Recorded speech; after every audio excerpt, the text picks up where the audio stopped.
We're living in times where people have never been more self-obsessed. But I think that the source of most of the pain that people feel in their life, why they hit a wall, why they can't get any further in life, is because they don't understand people. When we read a book like yours, you're reading and you're saying, yeah, that other person's like this. He's talking about them, these evil people out there. And then all of a sudden, bam, you hit me in the face and you say, I'm talking about you. So what's the difference in your mind between an Elon Musk and a Jeff Bezos? I think he's someone who's a little bit out of control. There's no one more dangerous than a person who has no self-awareness, that can't see who they are. So do you think we almost need somebody else who knows us very well to give us their feedback with us willing to take it? Well, it's a question of both. It's a great question.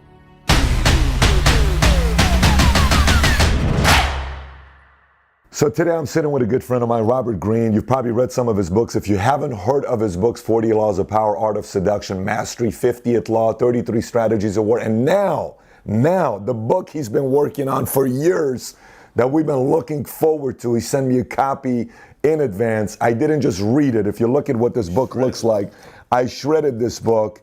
It looks like a 5-year-old book. This is the guy's books I study. I don't read his books. I study his books. It's called The Laws of Human Nature. And we're going to get into it today, really, really deep into this book. Hopefully, if you were here 5 minutes before us doing this, we just had a 45-minute banter. It was incredible. Maybe we'll put some glimpse of it into it. But Robert, thank you so much for joining us here today. Thanks for having me, Patrick. It's good to have you back. It's good to have you back. So, Laws of Human Nature. You know, I read your book, and one of the things I like about the way you started the book is the fact that, you know, we all think when we read a book like yours, as you're going through it, you're reading and you're saying, yeah, that other person's like this. Oh no, this other person's like that. He's talking about her. He's talking about him. He's talking about them. These evil people out there. And then all of a sudden, bam, you hit me in the face and you say, I'm talking about you. Right. So you're sitting there saying, oh my gosh, we think we are so much more polished, superior, and smarter and intelligent than we really are. And then you challenge that perspective and you completely give a spin to it. So what inspired you to want to write a book, The Laws of Human Nature? Well, you know, each of my books kind of comes at a historical moment. So the 48 Laws of Power was at a moment where I think people were being really hypocritical about power. There were a lot of self-help books out there that were so soft and gentle, like everything is sort of Pollyannish about power, and you just need to be positive and have an open attitude and be nice to people and you'll get ahead. And it really pissed me off because my experiences in Hollywood and elsewhere and in all the different jobs I've had is that's not what the world is like. So I felt angry. And when I'm angry, I write a book. And so Mastery, I was really angry because I thought people don't know how to make things anymore. They're so techno-obsessed. They're so into their algorithms. They're so think that they can get anything easily or quickly. And we're going to find ourselves in a world where bridges are going to fall apart. People don't know how to design things or make things or write a book anymore. And I was really worried about it. So I was angry, so I wrote Mastery. So the Laws of Human Nature, I think we've lost a sense of psychology, of what really motivates people. I think we're living in times where people have never been more self-obsessed, more self-absorbed, for whatever reasons. And social media maybe a little bit? Social media plays a huge role in that. And so people are kind of locked into their own little world. You may not realize this, but I think that the source of most of the pain that people feel in their life, the source of most of their failures in life, why they hit a wall, why they can't get any further in life, is because they don't understand people. They don't understand what motivates. They can't get inside the mind of the other person. They're always thinking of themselves. And because of that, they don't have the ability to persuade or influence people to get them to move in the direction they want. Their relationships with people are very thin and brittle. There's no real deep empathic connection. Specifically to today's times is what you're saying. Yes. Got it. It's getting worse and worse out there. But also a lack of self-awareness. As you were pointing out in the beginning, everyone thinks it's the other person that's narcissistic or aggressive or is envious or has a dark side or is repressed or is short-sighted. Not me, no. So a lack of self-awareness and a lack of what really motivates people. And I encounter it all the time. I do a lot of consulting with very high-powered people in business, in politics. All over the world. You would go All over went the one time world. to the Middle East for a month because somebody was hiring you to Yeah. help them out with decisions they were making. Yeah. And I was always shocked at how they could be so smart about some things, but be absolutely ignorant about people. Like they hired somebody who ended up being the partner who stole the company, as if a person like that doesn't leave traces behind them in their past that they were going to do that. You know, on and on and on. I could give you 100 different stories of the same thing. So I'm always shocked at how people don't have a sense of the psychology of the people they're dealing with. They don't know how to judge people's character. They're basing their opinions of people on their appearance, whether someone's charming or good looking or articulate, and they're not looking behind the surface, behind the mask. So that anger kind of fueled this book and was sort of one of the main reasons I wrote it. I'm hoping you get angry every 3 years. That's what I'm hoping. So hopefully 3 years when you get angry again, you keep writing books for the next 30 years. Okay. But you know, it's interesting you say that. I read a book one time by a British diplomat called Leaderless Revolution. And he said some of the biggest revolutions nowadays are starting without a leader because it's becoming a completely different era we're living in. And revolutions are driven by 3 different things. Something that bothers you, something you love, something that you hate and you're angry about. Yeah. And typically the biggest ones are obviously number 3, hate and anger, because you want to do something about it. Let me get into a few pages I've marked off. Okay, and I don't know how many of them we'll get into with this interview, but we'll try to get into some of them. So you say here on page 100, this is the section where you're talking about see through people's masks, right? And you say, realize the following. The word personality comes from the Latin persona, which means mask, which means we're all wearing a mask, right? In the public, we all wear masks, and this has a positive function.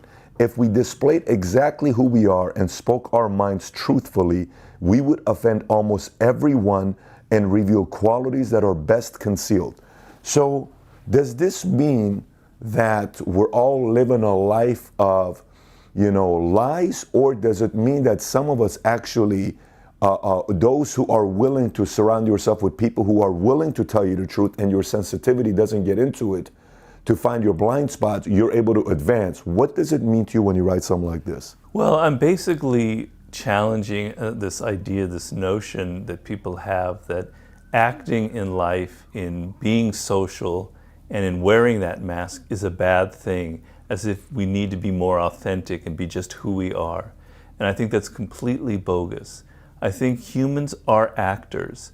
From the age of 2 years old, 3 years old, we learned how to manipulate our parents by crying when we needed to cry, being charming, saying certain things. We learn how to act. And when we grow up, I have, earlier in that chapter, I make the point, if you met a person that said exactly what he felt every time, you know, you would hate that person. He would never have any friends. So let's be honest about this. We're all acting. When we're in the office, we're not telling our boss exactly what we think about his stupid ideas or what he's wearing or his clothes or etc. We say what we think is appropriate for that situation. We are courtiers. And I want to bring some honesty into that and say, stop fighting that need to be an actor. In fact, what you want to be is you want to be a better actor. You want to be good at this. So you are not saying be truthful. You're saying learn to act better. Because there's some contradictions to that within the book as well, though, right? Yeah. Well, it depends on the situation in which you're being truthful. You need to be truthful about yourself. You need to be honest about who you are. You need to be honest that you have a dark side, that you have aggressive impulses, that you can feel envious. So you need to be truthful about yourself. But being a social animal, which is what we are, means that you have to mold what you say and how you act to the situation that you're in. You can't just simply blurt out what you feel. That's being an animal. That's not being a human being. A human being controls his emotions, has the ability to control what he or she says. I see 1,000 times in business situations, the number one sin that people make mistakes in negotiations or in meeting is they talk too much. They say things that they shouldn't have said. They reveal things about themselves that they shouldn't. You need to have more self-control. You need to be better at wearing that mask. And you need to enjoy this sense of being a good actor and playing a role. Some of the best people who are the most successful are really good at playing a role, are really good at this sort of acting aspect. Does this kind of go to later on in the book when you talk about how Hubert Humphrey's story with Lyndon Johnson, how he meets, Russell, and Russell becomes like a courtier or becomes a mentor to, Lyndon Johnson, to take his ambitions and say, you're a little bit too vocal, your ambitions are a little too crazy, you're rubbing people the wrong way, and he finds a way to befriend Hubert Humphrey, and that leads to who he becomes. So is that kind of intertwined with that story or no? Yes, it is. I mean, all my books are trying to make you, the reader, more outer directed. So as I said, we're increasingly self-absorbed. We're always thinking about ourselves. Do people like me? Did I say the right thing? Am I being respected? And I want to flip the scenario. I want you to look and think about the other person, what they need, what they're thinking, their psychology, their background, their problems. And starting from that position, you have the ability to influence them. And that may lead into some of this acting ability where you know how to present the proper front for them, etc. I know I get a lot of flack for this in my books, and I've had it since the 48 Laws of Power and the Art of Seduction. But I'm saying to be a social animal and to be able to get along with people, of course, sometimes you need to be honest. I don't think you should be dishonest with your wife and your children. Those are personal situations. I'm talking out in the business world. I'm sure when you're addressing your thousands of employees at those, I've been to that in Vegas, you're playing a role. You're wearing a mask. You're showing them a kind of persona that's going to impress them. You're being a leader.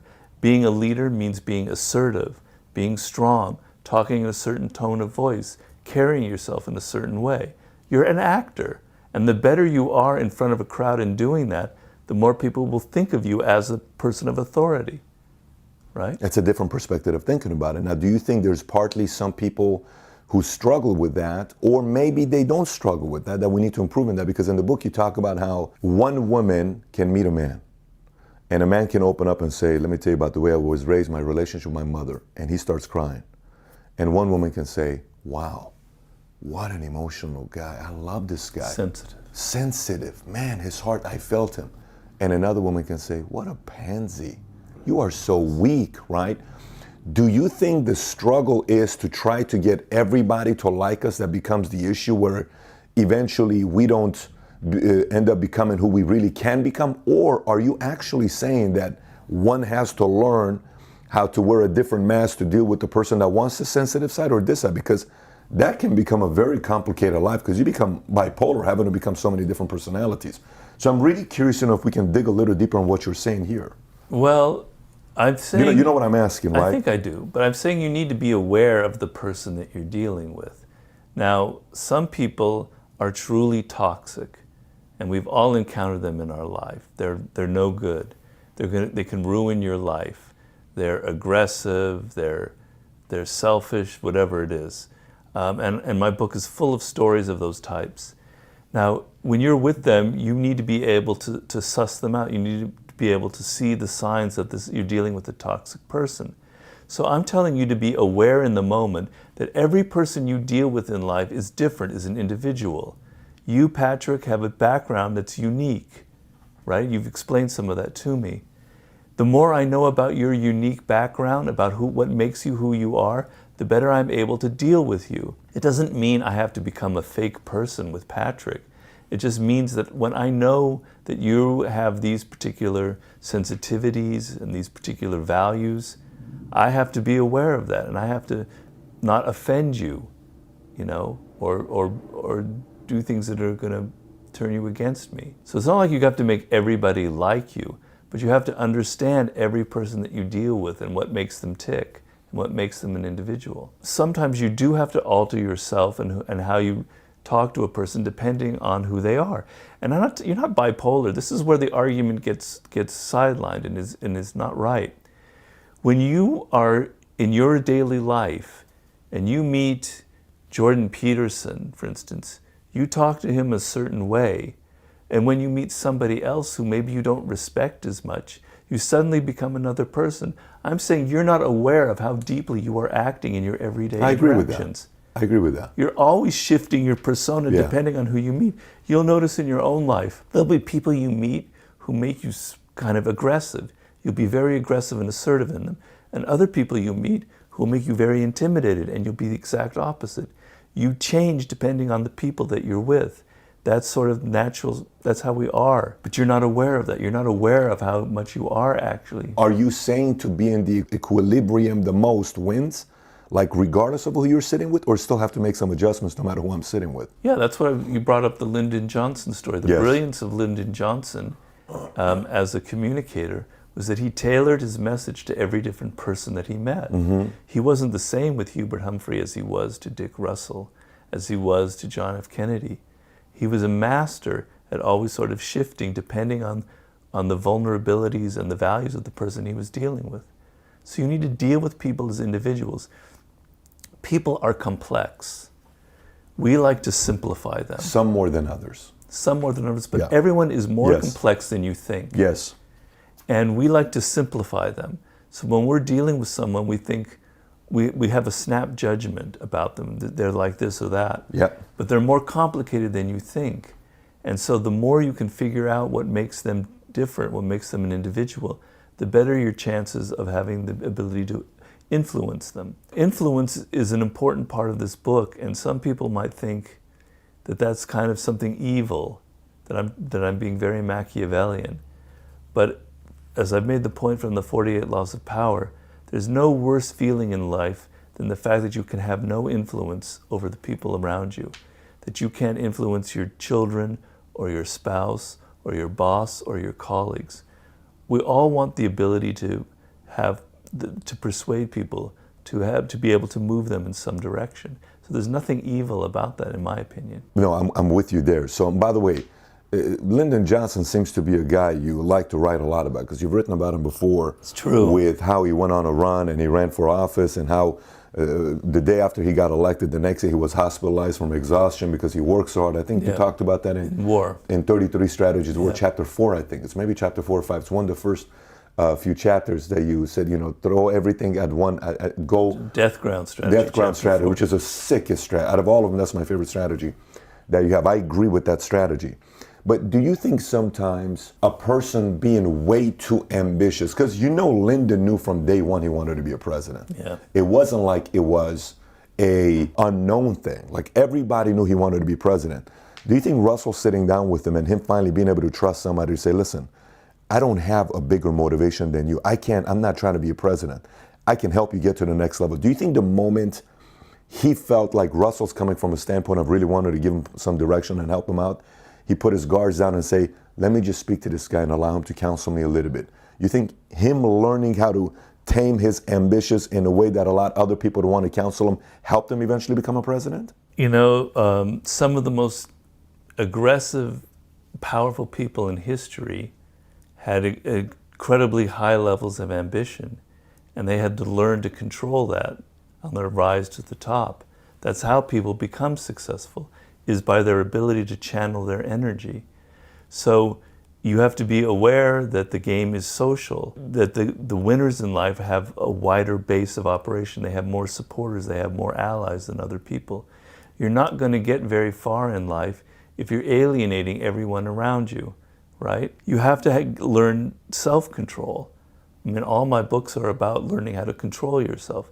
You're asking me how you learn to control yourself? It's baby steps, it's little things. I have all sorts of lessons in all of my books. Like, if you're angry about something, you don't act on your anger. You wait 24 hours, 48 hours before sending that email, before yelling at someone. These are little steps you take to learn to control that. If you're highly ambitious and you show too much of it, sometimes it's good to show ambition, but you need to show a certain amount, not too much to frighten people. Well, that's what these books are about. They're being self-aware that in a certain situation, you enter an office, 30 people, and you suddenly show that you want to be like the number one person. You're going to find your path really difficult in life. But if you show that you don't have any ambition, no one will respect you. So you have to hit that proper medium. Got it. And you learn how to do that. You learn by your mistakes, you learn by the people you've pissed off, that you've alienated, and you learn self-control. Powerful. I was on the board of directors of a publicly traded company run by an entrepreneur who was very successful, but who had no self-control. He couldn't control himself in an interview. When he was interviewed by a reporter, he would talk about his sex life. He had no ability to censor himself. And when he got angry, he yelled at people. He made so many enemies that he ended up destroying himself. I was part of the group that fired him as the CEO of the company, and then the company just completely tanked because of that. I see that all the time. We're looking at that with Elon Musk. You have a person like that who has no self-control, and it becomes a problem. And so what do you think about what Elon Musk is doing? Are you saying Elon Musk is somebody that has fully lost control, or is Elon Musk a person who is going through logical people trying to tame his creativity, and they're clashing together? Because these guys are looking at profits, this guy's thinking about changing the world. Yeah, but what happens is, like, your ego gets in the way. I've seen people like that. They think that they cannot be challenged. They think so highly of themselves that they can't stand anybody challenging them. So yeah, you created a publicly traded company now. If you don't want people to challenge you, if you don't want the difficulties that come with a publicly traded company, then don't do it. It's very simple. If you don't want those kind of walls, those obstacles that people are going to put up, then don't do it. But he made that decision. And once you make that decision and you're a strategist, you're not just an entrepreneur, but you're a leader and a business person, you have to make compromises. You have to control what you tweet. The car business is an extremely difficult business. It depends on mass producing something at a reasonable price. And so you have to have a scale that you can manage. And he never really had that. He didn't build his company up in an organic, slow fashion. He was too ambitious. He went too quickly. I saw that with the man who I was on the board of directors. He expanded too quickly, which gets back to your ambition thing. So you have to be careful, and you have to be a strategist in life. And I think someone like Elon Musk lacks a degree of self-control. So who would you think would be a good strategist in the business world? Are your opinions the same with a guy like Jeff Bezos? Yes, he's extremely smart. I read an article recently about the guy who took over, I believe it's Best Buy. He's really smart. He's doing an incredible job in an industry that's dying. You know, a large store that's selling technology. That's a terrible business to be in. He's extremely wise in how he treats his employees and how he built his business slowly.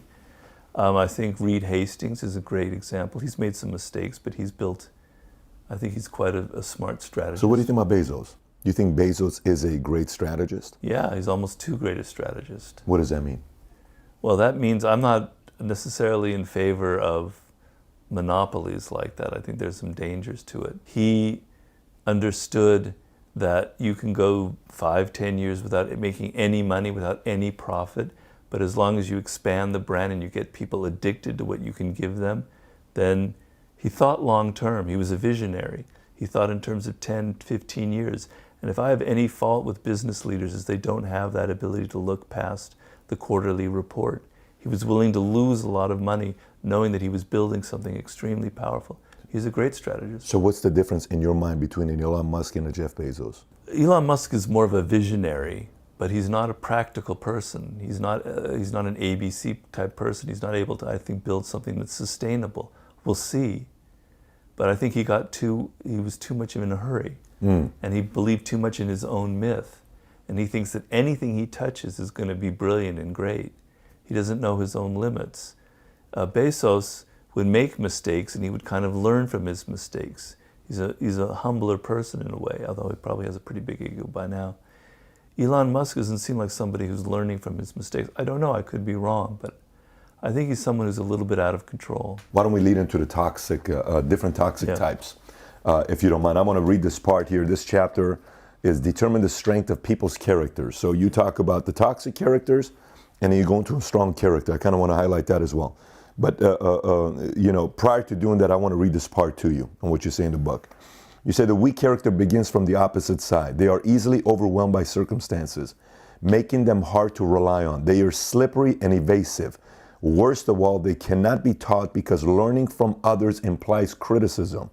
This means you will eventually hit a wall in dealing with them. They may appear to listen to your instructions, but they will simply revert to what they think is best. You talk about the hyper-perfectionist, then you talked about the relentless rebel, the personalizer, the drama magnet, the big talker, the sexualizer, the pampered prince, pleaser, savior, the easy moralizer. And I'm reading this, I'm like, oh my gosh, you know, I had a little bit of that at this phase of my life. Yeah, this was a little, too. yeah, I mean, I'm reading it, it's like a part, and I'm like, maybe this is a little bit of me. And so we sat down and I said, so which one do you think this is me? And we're going through it and applying. I send a text message of these 8 pages to like 40 people.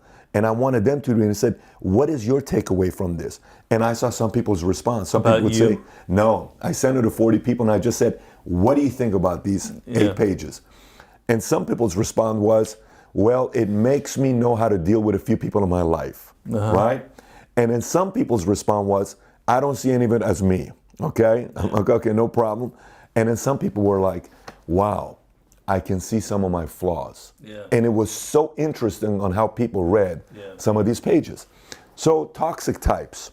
Why don't you talk a little bit about these different toxic types? There's no one more dangerous than a person who has no self-awareness, that can't see who they are, because that gives them license to do whatever they want and feel justified. So I want you to become aware of perhaps you have these tendencies yourself. The ability to judge people's character, maybe one of the most important chapters in the book, but one of the most important skills you can develop in life. Because think about it, you are constantly in a situation in life in which you have to decide on whether you want to associate with this person or not. You want to hire them as an employee. You want to vote for them for president. You want to marry them. You want them to be your friend. We've all been in situations where we thought somebody was a certain way, and then a year later or a few months later, we discover a whole other side to their personality, and it's not good. And we're surprised and we're disappointed, and we tend to blame them as if they were fooling us. People leave traces of who they are. You're just not picking up the signs. I say in this chapter, nobody ever does anything once. If somebody has done a bad deed, or you see them mistreating somebody else, and then they'll come back and say, oh, it just came over me. This happened once. That's not who I am. You'll believe them. You should not ever believe them. You should realize that people have patterns.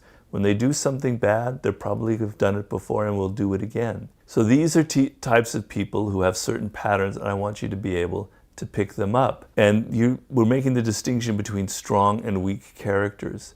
A weak character can't stand any kind of criticism. They can't learn from situations. Their ego is too fragile. And a strong person can adapt and can take criticism.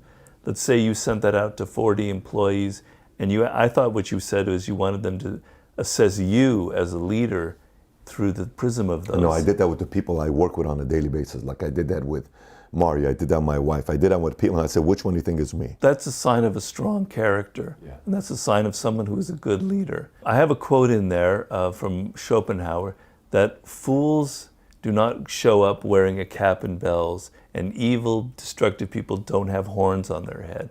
They've learned to disguise themselves. So really toxic people have learned since an early age that if they just simply display their ugly behavior, they'll turn off people. And so they learn to be charming, and they learn to be kind of seductive, and they wear a mask that disguises you from the reality. Is it the fact that 100% of people fall under one of these toxic types? No. No, so there are people that don't fall under any of these toxic types. We all have a little bit of them. Well, that's what I'm saying. So I have a little bit of the hyper-perfectionist in it, for sure. I can see that. I can see that because how many years have you and I been talking about writing this book? I mean, I remember one time you and I spoke and you're like, Pat, if I have one other person, your mother had just called you that day, and she said, how you doing with the book? And you were upset. You said, if my mother calls me one more time asking me how the book is looking, I'm gonna lose it. I don't want anybody to ask me about the book. So you read 300 books to write this book, over 300 books to write this book. I can see that. But what I want to know is the following. Okay, one, almost all of us have a part of the toxic types. The perfectionist, the relentless rebel, personalizer, drama magnum, big talker, sexualizer, pampered prince, pleaser, savior, easy moralizer, etc., right? We all have it. We do. Okay. Is the key self-awareness and then have somebody give counsel to you? Or is it self, like, can you address it yourself? You know what I'm saying? Is it something that maybe I need to sit down and consult with anybody? Because how I view myself is obviously, 9 out of 10 times different than how other people view me. Right. Would you agree with that? Definitely. So do you think we almost need somebody else who knows us very well to give us their feedback with us willing to take it? Well, it's a question of both. It's a great question. It's good to have feedback. It's just sometimes you can't trust people's feedback. I agree with that. Like, people will be political with you, particularly you as a CEO of a great company. They may not be very honest. They may be afraid to be honest with you. Your wife may be less so, but even she has her limits. Even she knows that she needs to please you or stay on your good side. So you need to have the ability to do both. The greatest sign is when you've had an interaction with people and it didn't go the way you expected it. The person was colder than you thought. Maybe they were offended. Are you going to go back home and, God, that guy's an asshole, fuck him, what an idiot? You don't or are you want going to like go that, home, or are you going to say, what did I do wrong? Was I being too dramatic? Was I being too personal in the situation? Was I moralizing too much? Can you go home and self-reflect and say, well, maybe I have some of these problems? That's the difference between you and the toxic type. The toxic type can't go through that process. Let's say that the quality in a person is almost like a metal. There's the word tensile. If you're a strong person, you can bend a little bit. That metal, if it bends a little bit, is actually stronger. People who are weak can't take any kind of criticism, can't look at themselves. Their ego is very fragile. They're going to wilt under any kind of challenge. Okay, so let's go through the process on when you talk about the superior character, right? Because you talk about that, and it's incredible how you explain it. Say I'm somebody that have one of these toxic personalities, right? Masks that I wear due to upbringing, mother, like when you tell the story about how Howard Hughes was raised with a mother that almost was all over him and loved on him. He couldn't do anything wrong, and the dad wanted him to have a certain set of standards to continue the family legacy, and then he didn't want to be dependent, and I don't want to be, and then they die, and then boom, he's left to do this, and he's a technical guy, but he's not really a businessman and a visionary and a leader. You're explaining all that other stuff. But say I'm somebody, I read it, and I said I got 3 of them, and it concerns me, and I want to change, and I see a trend on the kind of people I attract or the kind of people I keep losing in my life, right? Like, I remember one time I dated 3 girls in the span of 4 years. They were all the same. Like, why am I attracting this problem in my life? And I said, one day I'm like, oh, these girls nowadays. I'm like, dude, it's not these girls nowadays, it's you. Right. So then I came from this standpoint, then I said, dude, I am not playing around. I got to figure out who the hell this guy is. Because I wouldn't let my own daughter marry a guy like me. That was my biggest challenge I had. So I'm staying single for a while. I got to figure myself out. How does somebody who knows this to go to the superior character? So what processes do I need to go through? The main thing is knowing that you have that quality. See, like, if you don't think that you have, let's say you are a hyper-perfectionist, and I have those tendencies, but you're not aware of it, you don't think that you have that problem, you're never going to be able to stop it, you're never going to be able to control it. So 90% of the game is your self-awareness. So when you get in a situation the next time where your tendencies, I make a point in the book that we have a lower and a higher self. The lower self is this kind of animal part of us that makes us act without thinking, that makes us fall into patterns, that makes us get emotional, that makes us take the path of least resistance. And we're constantly falling for that because it's easier. It's the animal part of our nature. If you're aware of this part of you, if you're aware that you have these tendencies, then you can begin to control them. But I don't want people to think that that you have to aim too high. You're not trying to become Gandhi or something. We have our flaws and we have our limitations. So you are aware that you have a pattern with certain women, okay, 3 of them. I can bet you that there was probably a 4th woman that you were about to fall for, or maybe this happened. Absolutely. Okay, and maybe you did, But then at that point you realize, oh, here I'm doing it again. Yes. All right, I got to step back. Yes. It takes time. Yeah. When you make a mistake, when you have a painful relationship, a bad interaction, you step back and you say, is this a pattern in my life? Now with that awareness, you can begin to break that pattern. You talked about creativity and, having people give you some counsel and feedback. 2 days ago, we were with Chip Wilson. I don't know if you know who Chip Wilson is, founder of Lululemon. Oh, sure. He's worth $3.9 billion. And so, we get along when we talk politically. We may go at it for a long time and have some incredible conversations together, but I always walk away saying, this is my friend. We have a relationship together. I feel the same way, Patrick. 100%. I totally respect you. 100%. You're a great CEO and you're a wise leader. I appreciate it. You're not a toxic type. Thank you so much. Thank you. So the part he said to me that was very interesting, and I walked away. He said, a true creative person is never happy because whatever product he creates, he's never happy after he produces it. But he said the challenge sometimes is that nowadays that board of directors drive away creativity in a company. So as the company gets around longer, all they want to do is profit, so fire people, raise costs and do this. It's almost like printing money to make the economy look good. But then, you're going to have a hit a few years later. And so I asked him a question about how to get the creative person to deal with the logical people that are going to tell you trends. Look, we can't be doing this. Last time we lost money, all this other stuff. How do you, having studied so many different people and having studied so many different things, where do you see the balance of a creative visionary, Elon Musk, knows he needs data. He knows he needs to look at trends. He knows he needs to sit down and talk to the logical people that they see numbers. And the logical people know they need Elon. They need a guy that's going to cast the vision of where to go next. How do you make those two personalities work? From the Elon Musk perspective, he has to be aware that he has limits, that he's not great at certain things, that he knows how to come up with a great idea for the Tesla car, but how to build it to a scale that it can become like a General Motors, he's in over his head. He's going to need help.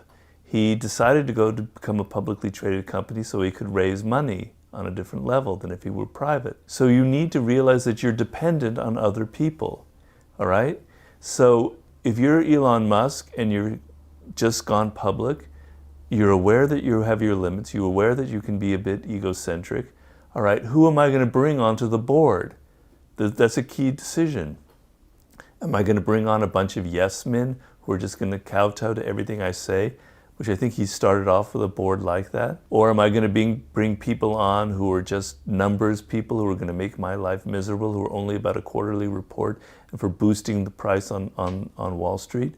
Or am I going to bring in smart strategic people who are going to cover for my flaws? So a great leader realizes, and I talk a lot about this in the war book for great generals, know that they have flaws and limitations, and the people they hire are designed to cover those flaws. So if I'm not great at execution, I'm going to hire people to serve on the board who are practical, who have a track record, but who are not meddlers. So it's a key element there is who you choose to be on your board. That's a tough thing, and he talked about that. Let me tell you, Yeah. It is such a tough, it's easier to say it than tougher to be in a situation, because when you're hiring a board... I've been in the situation, so I know how tough it is, because you could hire someone who is like that, and then they get on the board and they feel the pressure from being a publicly traded company and for getting in trouble with shareholders. Yeah. Who am I beholden to, the shareholders or to the CEO? And at some point, you're legally responsible to the shareholders, and you start changing who you were. So it's a difficult decision, and a lot of it's based on the character of the people that you choose. But the main thing would be for the guy that I worked for and my board was like Elon Musk, and he could not be aware of his own flaws and limitations. He thought he could do the whole thing. He built this company from one store to hundreds of stores around the world. Why does anybody know more than I do? And I told him beginning from day one, look, you have limitations. There are things that you're not good at. You told him that? Yeah. How was his reaction when you had that conversation with him? He just wouldn't listen. He loves me because of the 48 Laws of Power. He brought me onto the board because So he wanted more power. He didn't want to... He wanted a yes man. He wanted someone just to validate his ego. So the Elon Musk thing is, who do you choose to be your lieutenants? It's not a science, because once you get on the board, people change, you know? But you have to have a mix of people from different backgrounds and create, it's like choosing a basketball team. You got to have the right kind of I agree. mix. And then from the board point of view, you have to understand that this is the creative person. This is the person who's driving the company. You can't put straitjackets on them. You can't tell them to be someone that they're not. That's tough to do for them. It's extremely tough because you're feeling shareholder pressure. So in my case, the guy who was this visionary CEO, he was brilliant. He's a brilliant entrepreneur. He knew how to design clothes. And the board was trying to constrain him and always like not giving him the money that he needed. He wanted to constantly borrow more money to expand, etc. They were putting all sorts of limitations on him that were making it so he couldn't use his strengths. So it's the fact that the board members and the CEO are aware of their own limitations. Now that's easier said than done. No doubt about it, because I'm in these meetings all the time. But I want to read this part to you, okay? So 2 things, and then let's go into envy. And I got some questions I want to ask you about persuasion, and possibly even an event that happened in Argentina 2 weeks ago when a guy got up and gave his opinion about how millennials should change, and they don't understand this and they don't understand that. And I'm like, this is a complete different perspective he's coming from. Maybe what your opinions are about some generational, how everybody has certain, okay. So you talk about here in the book, you obviously talk a lot about the narcissistic leader, but you say, if anyone dares to challenge the narcissist, they are more prone than others to go into deep narcissistic rage. They are hypersensitive. They also like to stir up constant drama as a means to justify their power. They are the only ones who can solve problems they create. Constant drama also gives them more opportunities to be the center of attention. The workplace is never stable under their direction. How does one who is going through this? Now, you and I talked about it earlier when we talked about presidents, and I said there's not a single president we've had that doesn't have a slight element of narcissism. Sure. You know, Trump has it, Obama has it. Every CEO has it, right? Yeah. And there could be a good thing, but learning how to control and come to the next level. How do you prevent this from happening, from constantly creating problems to solve if there are no problems? Okay, so I have a definition of narcissism that's a little different from other people's. Normally we think of a narcissist as someone who loves themselves. And I'm actually saying that a narcissist is a person who doesn't love themselves sufficiently. So in order to get through life, we have to have a degree of self-esteem. We have to think that we're worthy of certain things. We have to have a sense of inner worth. If we don't have that kind of bedrock from within, we constantly need attention and validation from other people, right? I need attention, I need to stir trouble, I need to feed my ego. I can't get it from myself, I have to get it from other people. That's a classic, what I call a deep narcissist. And that's why they cause so many problems in life. And I measure it. I say, imagine it like a water line. And here at the top is someone who's not a narcissist. Here at the middle is kind of an average person. And as you sink deeper into narcissism, you're more and more self-absorbed. You can never get up to that mid-level point where you can start thinking about other people. At the high point, you're someone who's very empathetic. You're able to get inside the mind of other people. You understand their moods, their emotions. Most of us fall at that range of maybe 60%, 50 being the middle line. We have moments of narcissism where we get self-absorbed, particularly if we have problems, and we turn inward. But then we have enough self-esteem because of our parents and because of our background that we raise ourselves back up and we don't keep continually sinking into that narcissism. We want to get higher. We want to get to that level where we're able to be more empathetic. A deep narcissist has sunk so far below that they can never get up to even to that halfway point. They're so self-absorbed. They're so insecure. They constantly must stir up trouble. They need to be the center of attention. If to be the center of attention means to create a great work of art, that's fine. But sometimes to be the center of attention means to mess with people, to create problems, to stir up trouble, and to be at the center of that. Once somebody is at that level, like a 20 or a 30, and these are just arbitrary numbers. Sure. There's nothing that's going to raise them back up. That's who they are. There's nothing they can do. There's almost nothing other people can do. They are what's the word? They're damaged goods. There's nothing that can happen. I don't think so. Wow.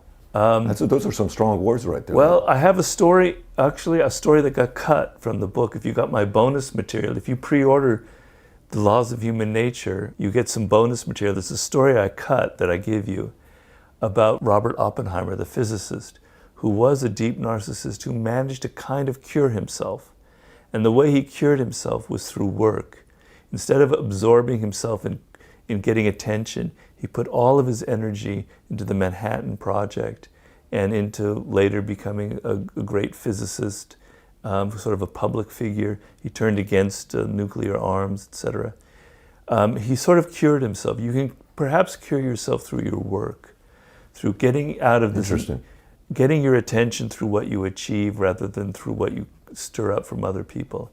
But generally, once you get down past that low level, there's nothing you can do because you're addicted to getting attention from other people. When you're in the business world, you have to deal with so many different personalities. Yeah. And it first starts off on you realizing, hey, why am I attracting people like this? Well, maybe because they're like you, right? And you're attracting your own self. And then you change. Oh, wow, I'm attracting quality people. What's going on over here?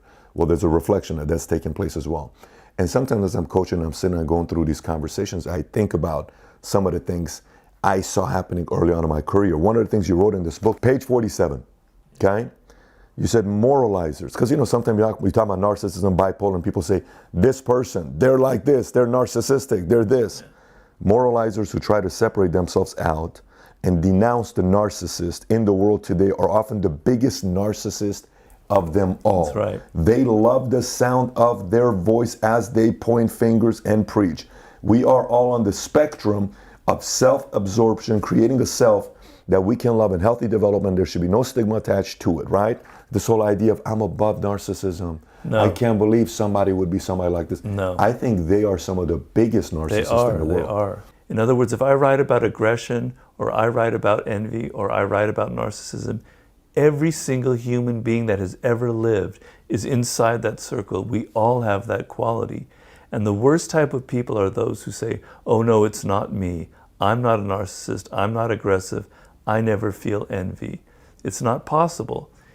I explain why we are all narcissists, why we're all self-absorbed. It comes from the way that we are raised as children and how we need to feel validated for ourselves.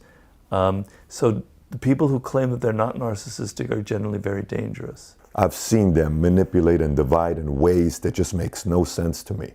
And I think they're extremely powerful when it comes down to persuasion. Sounds like you've had some personal experiences. Yes, many of them. Can you share one? So the campaign, let's just say if I'm dealing with you and you did something that you have to make a tough decision, okay? They'll go campaign their sympathy, and not their sympathy, their unfairness, like that word. It's so unfair and I don't know how to handle this and I'm coming from this place and I'm trying to and I'm, going to church and I'm going through this and I'm really, and then people are like, oh my gosh, Patrick, you're being unfair and I can't believe you're doing this. And coming from that, and maybe you're not understanding on this and all. I'm like, wait a minute. This is an entire game being played. And then a year and a half later, everybody realized there was a game being played. And this isn't just one instance. This has happened multiple different times. Here's the crazy thing. These are good people. And typically the part that I see for moralizers leads me to the chapter that you're talking about here next. I think more passive aggressive, hardcore. But the moralizers to me are people that are driven by envy. That's the challenge for me with moralizers. Most people that come from a place of moralizers are not willing to be that guy, Schopenhauer, the guy you're talking about who was a narcissist at the highest level, and says, rather than me being at a level 20 that you explained, kind of like the book Power versus Force. I don't know if you've read Power versus Force. I think you would love that book. So rather than me, trying to be this narcissist, I'm going to put all my energy into work and see what I can build. And then look what he did later on. He was against nuclear, all this other stuff. I think moralizers are not willing to put the work. That's the challenge. They want that same attention that some of these people get in their lives with the work, but they're frightened of putting the work in. So let's talk about signs of envy, okay?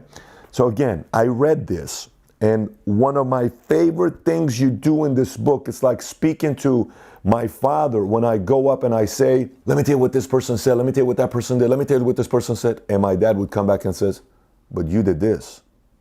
But how about what you did? But you caused this.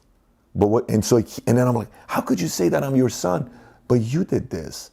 why are you only looking at it from your perspective? Right. Why are you thinking it's the other person? Right. There's a part of it that's on you as well, and that's a tough place to be. Good father. Oh, he is. So when I read Signs of Envy, it takes me back on every element of myself when I was being extremely lazy and somebody was passing me up, and I had some signs where I'm like, oh my gosh, all this other stuff, like when I was in high school or certain ages of my life, and I'm like, I realize how much of this can apply to everybody. So here's what you talk about, signs of envy. Poisonous praise, backbiting, the push-pull limit, right? And then you go envious types, the leveler, which is sick. I'm gonna read the leveler.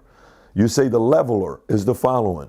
When you first meet them, levelers can seem rather entertaining and interesting. They tend to have a wicked sense of humor. They are good at putting down those who are powerful and deflating the pretentious.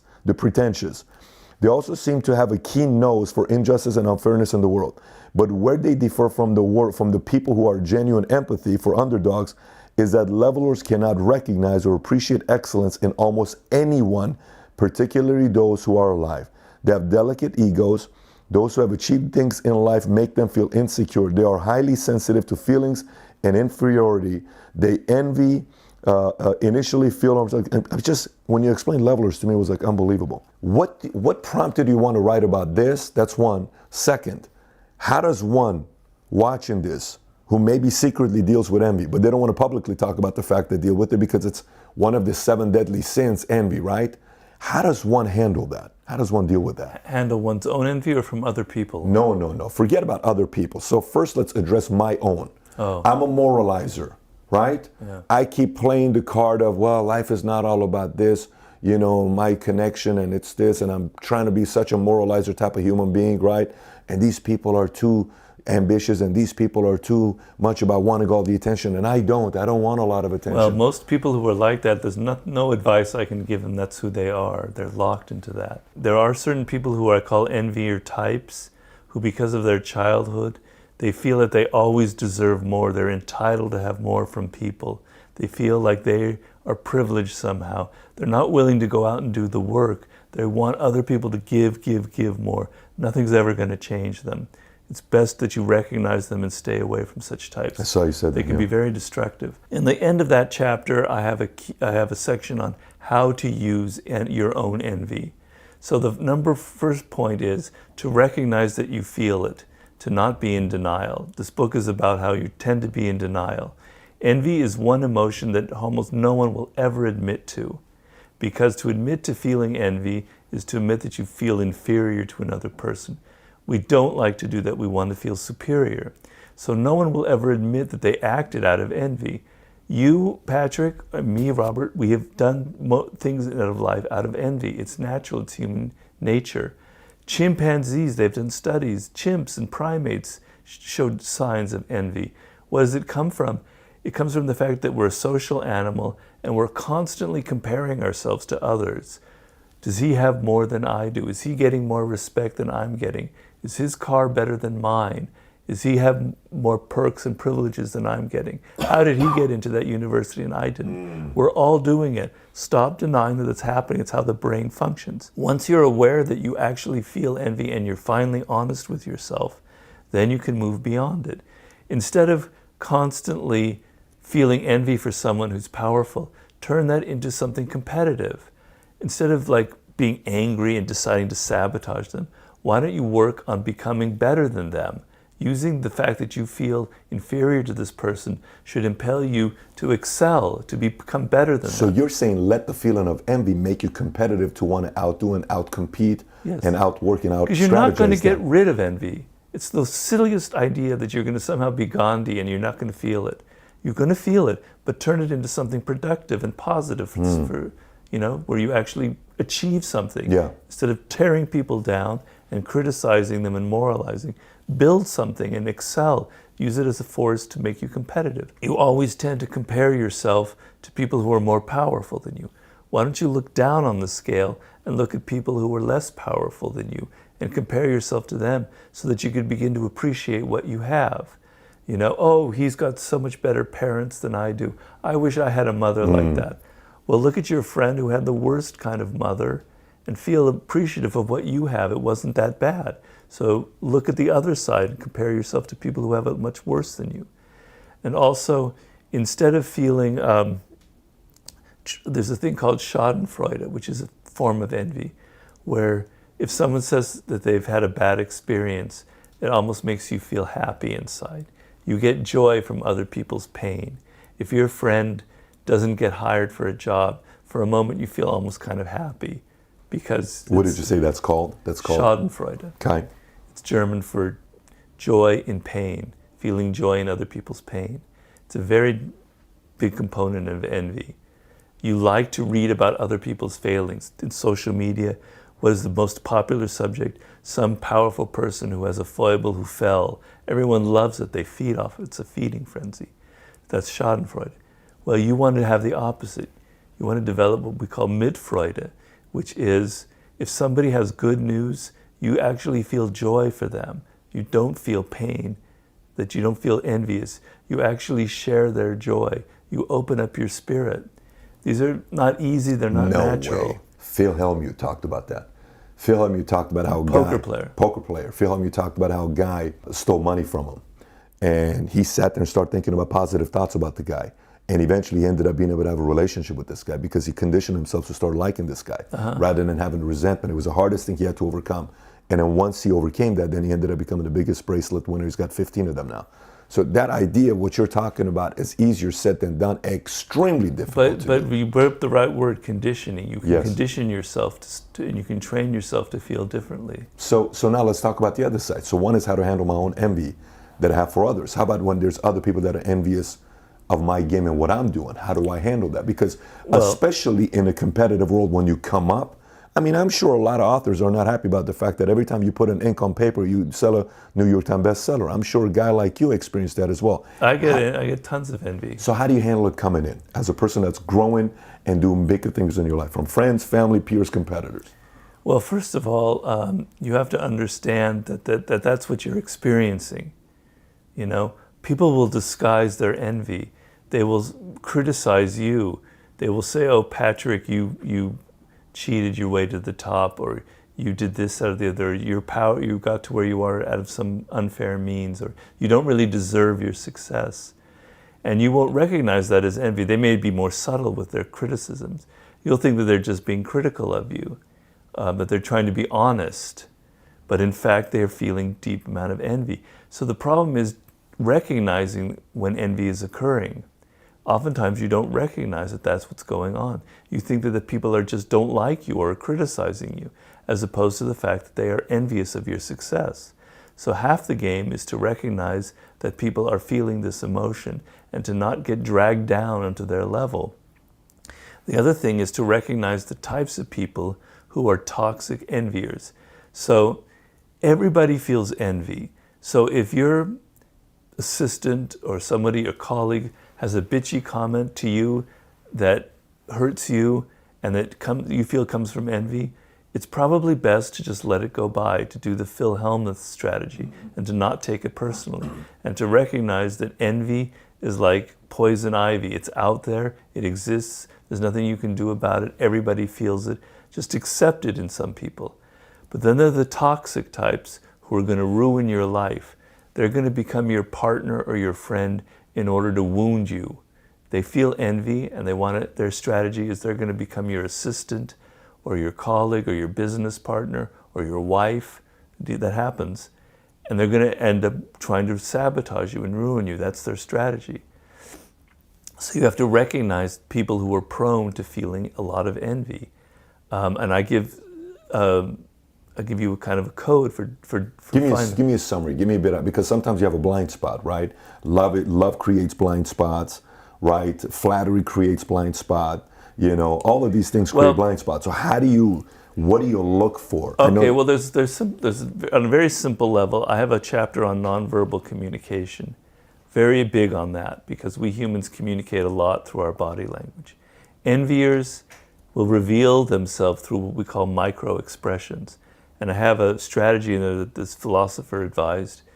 If you tell somebody suddenly, you suspect that they're an envier, and you tell them of some good news that's happened to you, for a split second, you will notice a slight frown on their face, a slight sign of unpleasantness, like they swallowed a lemon. Then they'll disguise it with a smile. I swear if you're aware of it, you'll see it. On the other hand, if you tell them something bad happened, oh, I didn't get that job, or I lost, the mortgage in my house. For a moment, you'll detect a slight smile, a slight look of pleasure. It only lasts for half a second. There's a guy named Paul Ekman who writes about emotions, and he's coined the expression microexpressions. And he literally can show you photographs of what they look like. They're very fast and because people can't help but feel a little bit of excitement when you tell them bad news, or feel a little bit of pain when you tell them something good about yourselves, but then they disguise it. So that's one way. Another way is if people are praising you and it's too effusive, it doesn't feel justified. It's like you've only known them for a week and they're saying, God, Patrick, you are the greatest person I've ever met. You're so wise. You're so... Well, it's not natural to say for people to be like that. It's natural for us when we meet someone to be a little wary around them. But if someone is suddenly praising you and it doesn't seem justified to anything that you've done or said, they're probably disguising some envy. So if you know somebody who tells you gossip, gossipers are envy types.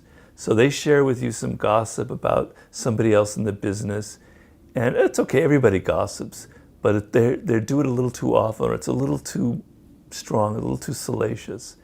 They're probably at some point going to be gossiping about you. And so that's a sure sign that they feel envy toward the people that they're trying to criticize. This is why I say this. Guys, you're watching. First of all, you got to order this book and read this entire book cover to cover. I don't read his books. I study his books. I don't just read this guy's books. In the world of business, if you don't realize your number one product is people, you're going to be left behind. So go one more sign about the envy thing. When somebody's doing it to you, so the whole thing you're talking about, when you ask a question and say, you won't believe what just happened in my life, and we just had a big promotion, to see that subtle half a second, or, my wife and I just had the worst argument ever. I think things are going in the wrong direction, and that subtle thing to see, right? It could be a micro expression, or it could also be where they go with you on that. Now, I'm talking about, you can actually test people's envy. You go, my wife and I just had the worst argument. She's such a bitch. And then they go and they try and subtly make you feel even worse about your wife. They're trying to sabotage you and destroy you. Natural reaction for me, if you said, I had this terrible fight with my wife, is I want to try and maybe help you repair it. Get over it, deal with it. This envier is going to want to make you feel worse. And you're not going to recognize that that's what they're up to. They're going to go, God, your wife is such a bitch. You really should think about leaving her, even though you have children or whatever. Or they're going to find, she was like that in that argument. I saw her and she was like this, and she's worse than you think. So it's not just the micro expressions. Fuel on fire. It's what they do afterwards. Or if you have some success, it's not just the micro expression. They'll find a way of devaluing it. So for instance, for me personally, I had friends who I suddenly had success with the 48 Laws of Power, and they'll go, boy, that book is sure making a lot of money. And the implication was, they said it differently, was I wrote the book to make money, as a put down, but they're coining it as kind of half praise, right? Well, that's a sure sign, because really what they're saying is you're just a soulless hack who wrote your book not because you believe in it, but because you want to make money. So those kind of comments that get under your skin, that make you think about yourself, and maybe I'm not so good, is actually designed by the other. We live in a culture... Do you call it out?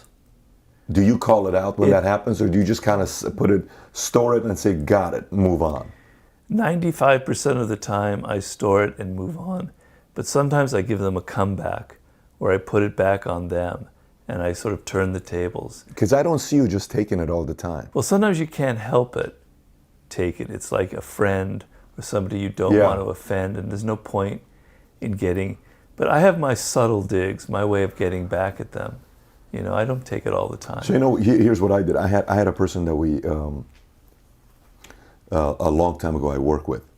And every time we had some kind of good news, it would be like, hey, look at the email we just got. This person wants to partner with us and do this. Yeah, it's probably fake email.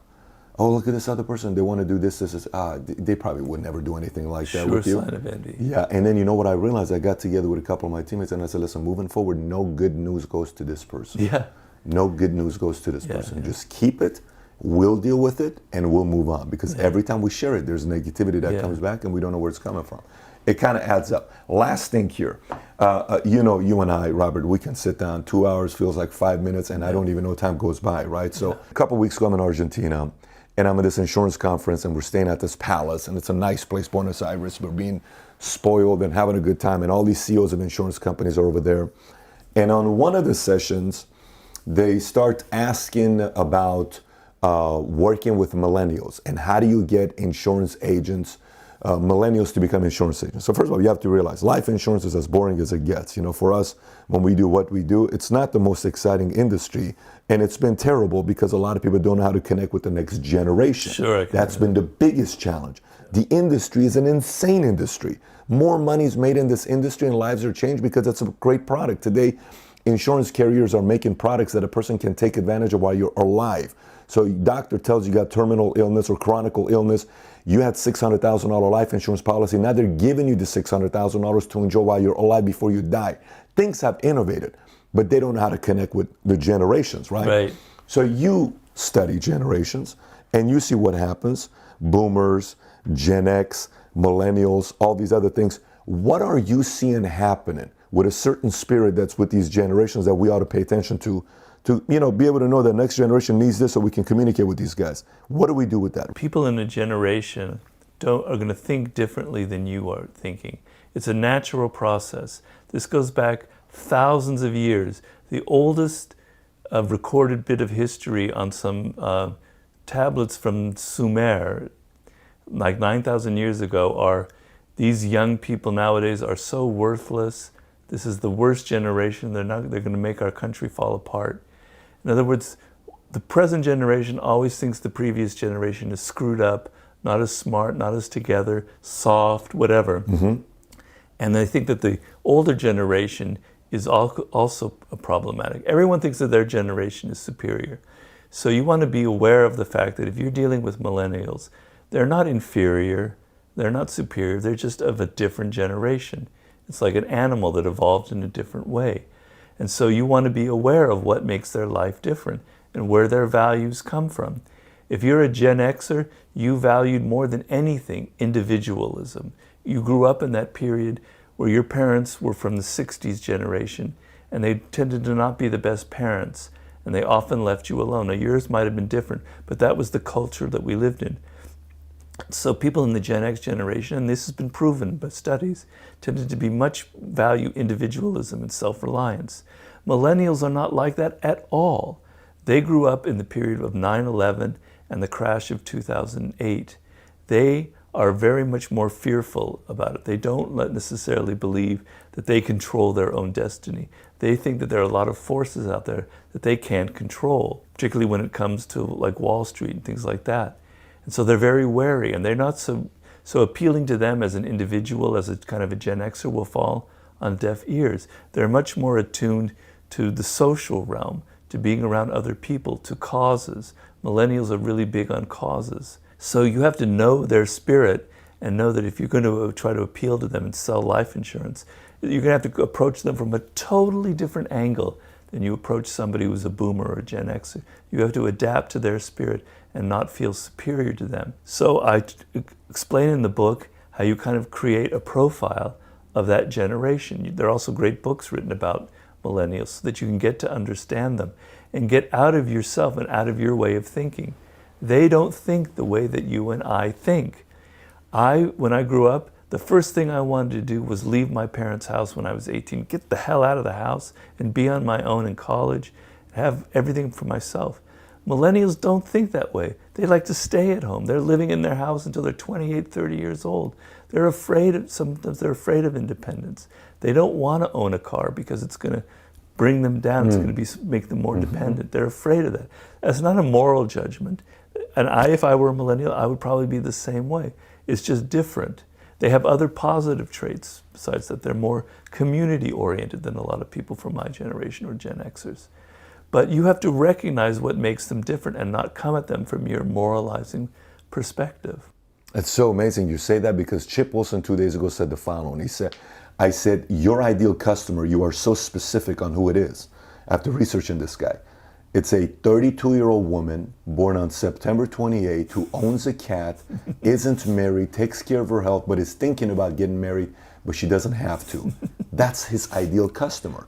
And the moment he understood, that's his customer. Yeah. And the moment he identified that, to understand how socially we're changing all these things, and listening to everybody talking about yoga, health, all these things, he saw how things are changing, and he capitalized on it. Yeah. I think it's important to know generationally. One time, Time Magazine did an article, I think 2.5 years ago, and it was titled The Narcissistic Generation.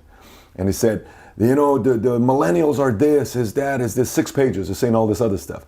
But then at the end it says, if you are saying that this generation is lazy, they don't appreciate this, they don't appreciate this, all you're saying is that you're getting older. Yeah. Because at one point you were like them. Yeah. And I thought it was a great ending to an article with Time Magazine. Yeah. So again, Robert, you and I can talk for hours, and I think everybody ought to read this book, Laws of Human Nature. And matter of fact, one of the things I would want to do is, if you wouldn't mind signing a couple copies of the book, anybody out there who buys the book on Amazon, and you post a picture of the fact that you purchased the book and you send it to us, tweet it, at Robert Greene and myself. His handle is right underneath this picture, and you see my handle as well.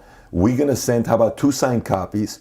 We send to folks, as long as they purchase the copy, they tweet you and I, you'll like one of them, and we'll send a copy to them if you're okay with that. Mm-hmm. You okay with that? Yeah. Okay, and if you haven't watched the first sit down Robert and I did that had to do with 40 Laws of Power and 33 Strategies of War, I highly recommend you click on the link somewhere here on the page to go watch that interview as well, because it'll go a different direction that we went with his prior books that he's read. I think you don't need to just order one book. I think whoever that's a true valuetainer, go order those 5 books, every single one of them. Mastery, 33 Strategies, 40 Laws, Art of Seduction, and this one, 50th Law, is a book I know you'll like a lot, but I'm talking entrepreneurs. Those 5, I recommend you order every single one of them, slowly but surely start reading them. Having said that, brother, thank you so much for your time. Truly, thanks so much. Really enjoyed it. Yes, thank you.